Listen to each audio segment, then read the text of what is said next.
I did not expect or want to make this video, but here I am in my cat sitting, my sister's cat's clothes, and all of my friendship bracelets to talk to you about the Vienna Taylor Swift concert getting canceled, all three of them, and why. And you don't have to even be a Taylor Swift fan. You just have to be a human being or a woman who likes to live and be a person without having to experience terrorism.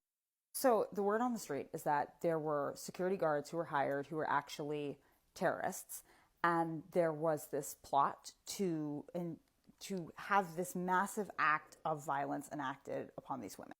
And the plan included hurting and unaliving as many women as possible. Of course, it's always good in these things to get more details, and I'm sure they will come in the time. But the thing is that the details for us don't completely matter here because it's the same story all the time when it comes to women's freedom and women living lives that they choose. This is also not really a TikTok about Taylor Swift because just like this book, this is not a book about Benedict Cumberbatch. It's not about Benedict Cumberbatch. It's about the political power and liberation of women enjoying something and living lives that they choose. That's what it's about.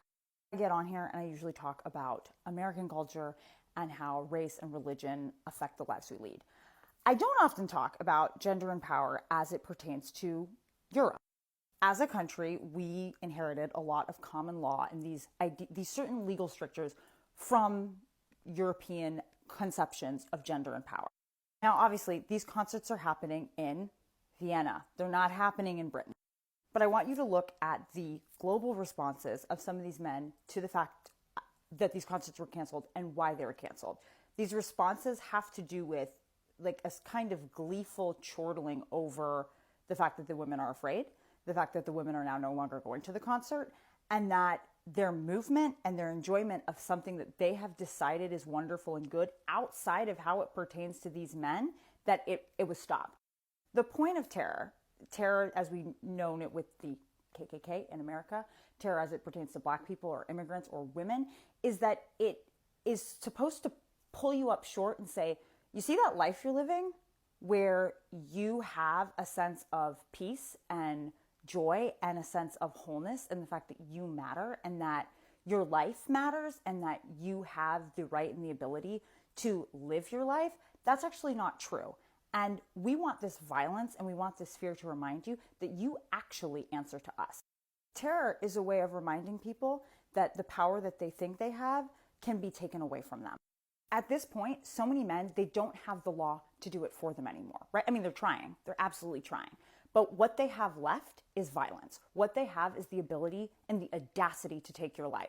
It's why every time we start to see progress in terms of race relations or gender relations or any marginalized person being able to live freely, there's this backlash. The backlash is there to say, you might think you can do this, but we're going to remind you that you can't.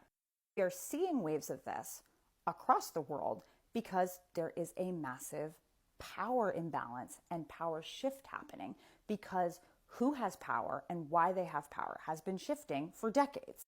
If you as a man identify yourself, your primary identity is in who you are dominant over or who answers to you or who you're better at in some hierarchy, everything that you see where people get more and more comfortable with seeing themselves as a whole human being, it's a threat to you and it's a threat to your entire sense of self-conception.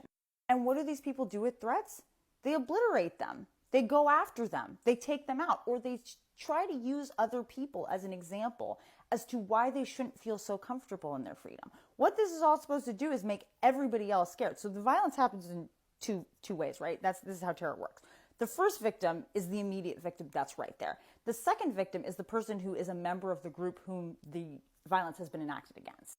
It is really irritating for men to see grown women going to the American Girl place or enjoying Taylor Swift. These are two examples because it is this expression of the full humanity of who these women are, right? They're people who can play, they're people who can rest, they're people who know what they like, and they're people who do not account every second of their time to the people that they're supposed to be accounting to. It's why being a fan of anything as a person who is socialized to serve or complete the life of someone else is so threatening to so many people. And it's why your hobbies are belittled. It's why your interests are belittled. It's why you're asked to account for why you are a true fan or if you're not a true fan, all of that. I resisted for a long time letting myself really get into Taylor Swift, even though I love the sparkles, I love the outfits, and I love the songs, because I couldn't justify the time I spent on it. I couldn't explain to people why it was worthy, and it didn't seem to fit into my work in any way where I could say this has a productive end to it, right? But what does that say about me? What does that say about how I viewed my sense of worth and my time as only good if it was serving something else? Am I sad that the concert is canceled for the girls? Absolutely. Am I glad that the women and the fans and everyone going are safe? Yeah, absolutely. That too. It's just, this is more than Taylor Swift, right? It's bigger than that. And as long as that big, beautiful joy thing that we are all starting to actually say, hey, I deserve this as a full human being, continues to get bigger and bigger, of course, there will be people who try to stand up against it. We shouldn't be surprised. We should just go, the tide is shifting.